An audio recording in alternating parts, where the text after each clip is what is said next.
Today we're here to meet to renew our citizens' lawsuit against the EPA, U.S. EPA, for their failure to comply with the Federal Clean Air Act. 1 year ago, we actually stood right here in this same place to initiate a legal challenge against EPA Regional 4, and that's Atlanta, charging that North Carolina granted a permit to Duke Energy combustion turbine project in Hamlet, North Carolina, that was in violation of the Federal Clean Air Act and environmental justice laws. So that petition said then, in sum, the permit allows excessive emissions of air pollutants that are having a negative impact on the public health and allows an ongoing environmental injustice, and we called the EPA then to object the permit, and it's been over 300 days and no response. September the 17th was actually the day, it was our 1 year anniversary of filing that first legal challenge to the EPA on this permit. Over 300 days late,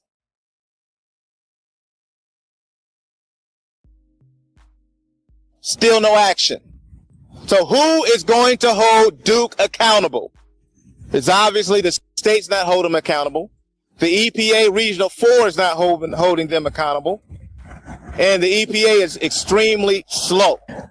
I have here the petition that Pastor Rogers has just referred to. And it is dated September the 17th, 2015. Just 1 year after our original petition under Section 505 of the Clean Air Act. The petition states that the North Carolina Department of Environment and Natural Resources, their Division of Air Quality, has failed in its oversight of this facility and has issued a permit which we find many troubles with. There are 5 points that we raised. 1, failure to provide meaningful public participation. 2, failure to assess the common control of Duke Energy Progress and Piedmont Natural Gas electric power turbines, both located at the same site in Hamlet. 3, failure to require alternative compliance procedures under the Clean Air Act. That would be maximum achievable control technology to reduce the pollutants coming from the plant and reducing their impact on health.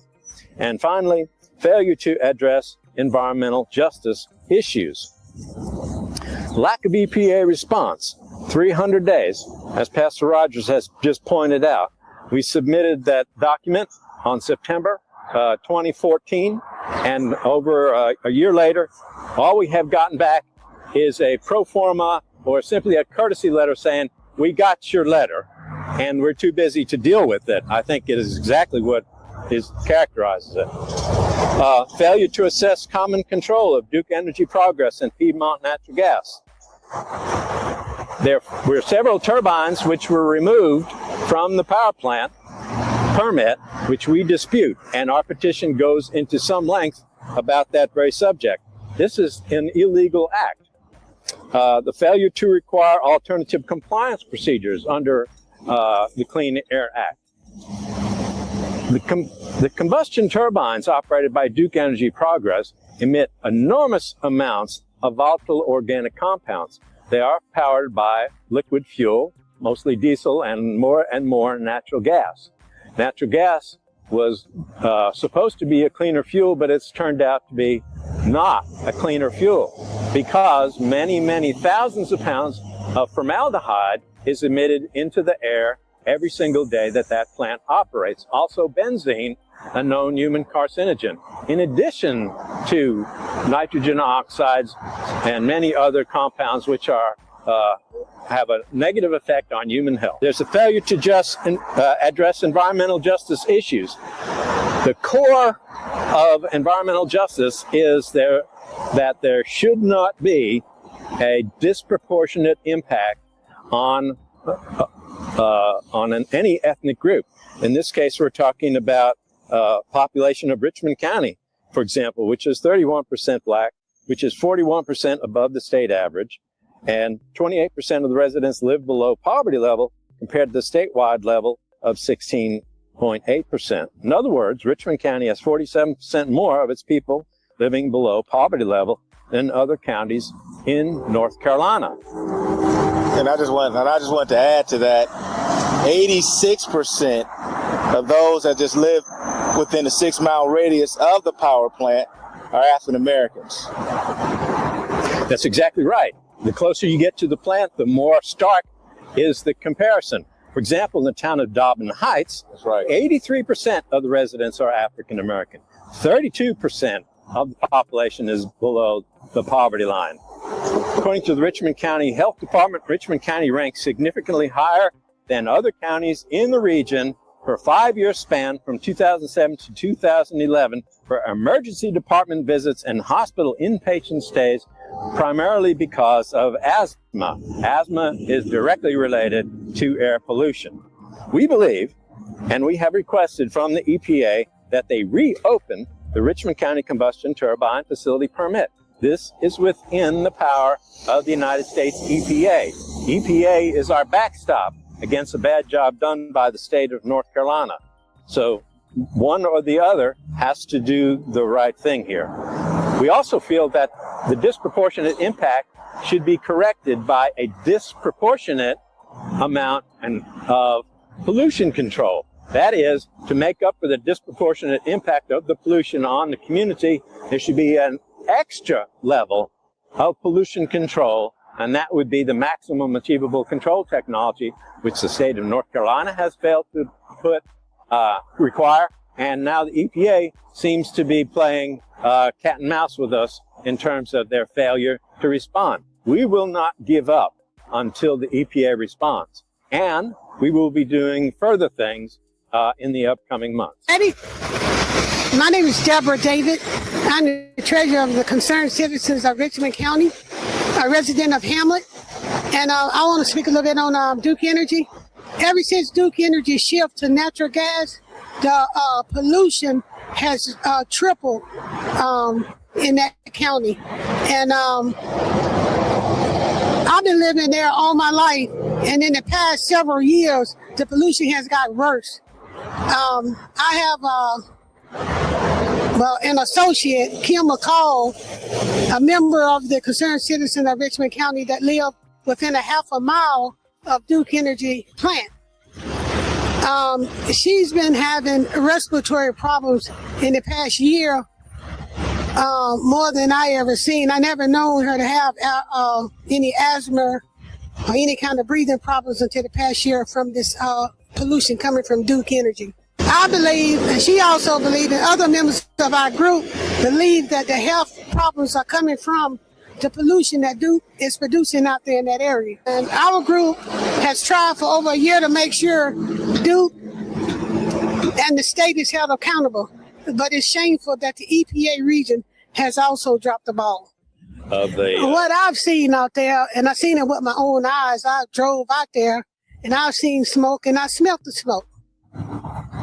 Of course, I went there this morning, but it looked like fog in some other areas. But when I went out there, it smelled like smoke. I went to go pick up the flyers. It smelled like smoke out there this morning, and I seen a long line of smoke going straight across and nothing on the outsides of it. We know that formaldehyde is one of the big toxins coming out of a natural gas-fired power plant. And so some of the testing we will initiate. Apparently, we're left to our own devices. EPA won't listen or is too busy to listen, and I think we're left to our own devices. And so, like we have done in other places, we will begin doing our own testing program. And so we hope to have results from that sometime in the next few months. We'll begin that program very soon. But the one thing about it in Richmond County, our asthma rate is so high, nobody's concerned about it. Everybody getting asthma, not even worried about it. Duke Energy is part of the problem. It seems like the EPA is ignoring us. But we are not going to stop. We're going to keep going, because the Concerned Citizen of Richmond County and all the surrounding county, we're not going to let Duke dump this on us like this. We're going to keep fighting.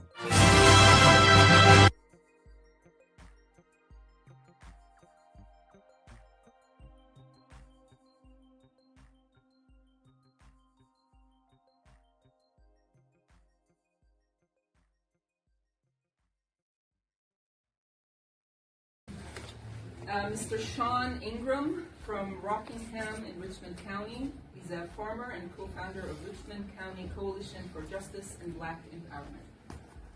Thank you for that. Good afternoon, everyone. Good afternoon. I'll be quick, brief, impactful. I stand here today as a son of this soil. I stand here as a descendant of indigenous Black people who have lived on this land, worshiped on this land, buried our loved ones in this land, and fed our families from the land for generations. We are farmers. We are land people, Black people who have lived on this land, worked this land, worshiped on this land, and buried our loved ones on this land. We come from people who knew how to survive from the ground beneath their feet. Long before corporations came here with promises, our ancestors were here with plows, mules, gardens, tobacco fields, churches, schools, cemeteries, and communities. Our family history and community records show that our people were here before 1769. Our ancestors helped establish the Dock Reed Meeting House, which is what is now called Rockingham, North Carolina. This means our roots in Richmond County go back before the founding of the United States itself. So when we speak today, we're not asking for permission to belong here. We are already belong here. But for generations, Black and indigenous people have been pulled off land through fraud, tax pressure, heirs property, manipulation, partition sales, intimidation, lack of legal protection, and other coercive tax. Land that our ancestors fought to keep was taken by piece, acre by acre, and generation by generation. And how, after all that land lost, after all the environmental racism, after all the pollution, the poisoned water, the old pipes, the dry wells, industrial dumping, and broken promises, Richmond County is being told that we need an Amazon data center. Let me be clear, we do not need a data center in Richmond County. We did not ask for one. Our communities did not ask for one. Our water to be placed at greater risk did not ask for hundreds of acres of land to be transformed for corporate profit. We did not ask for money, diesel generators, more energy demands, more pressure on our infrastructure, and more decisions made behind closed doors.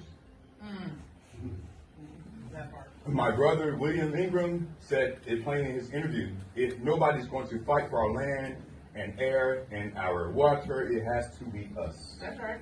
And that is why we are here.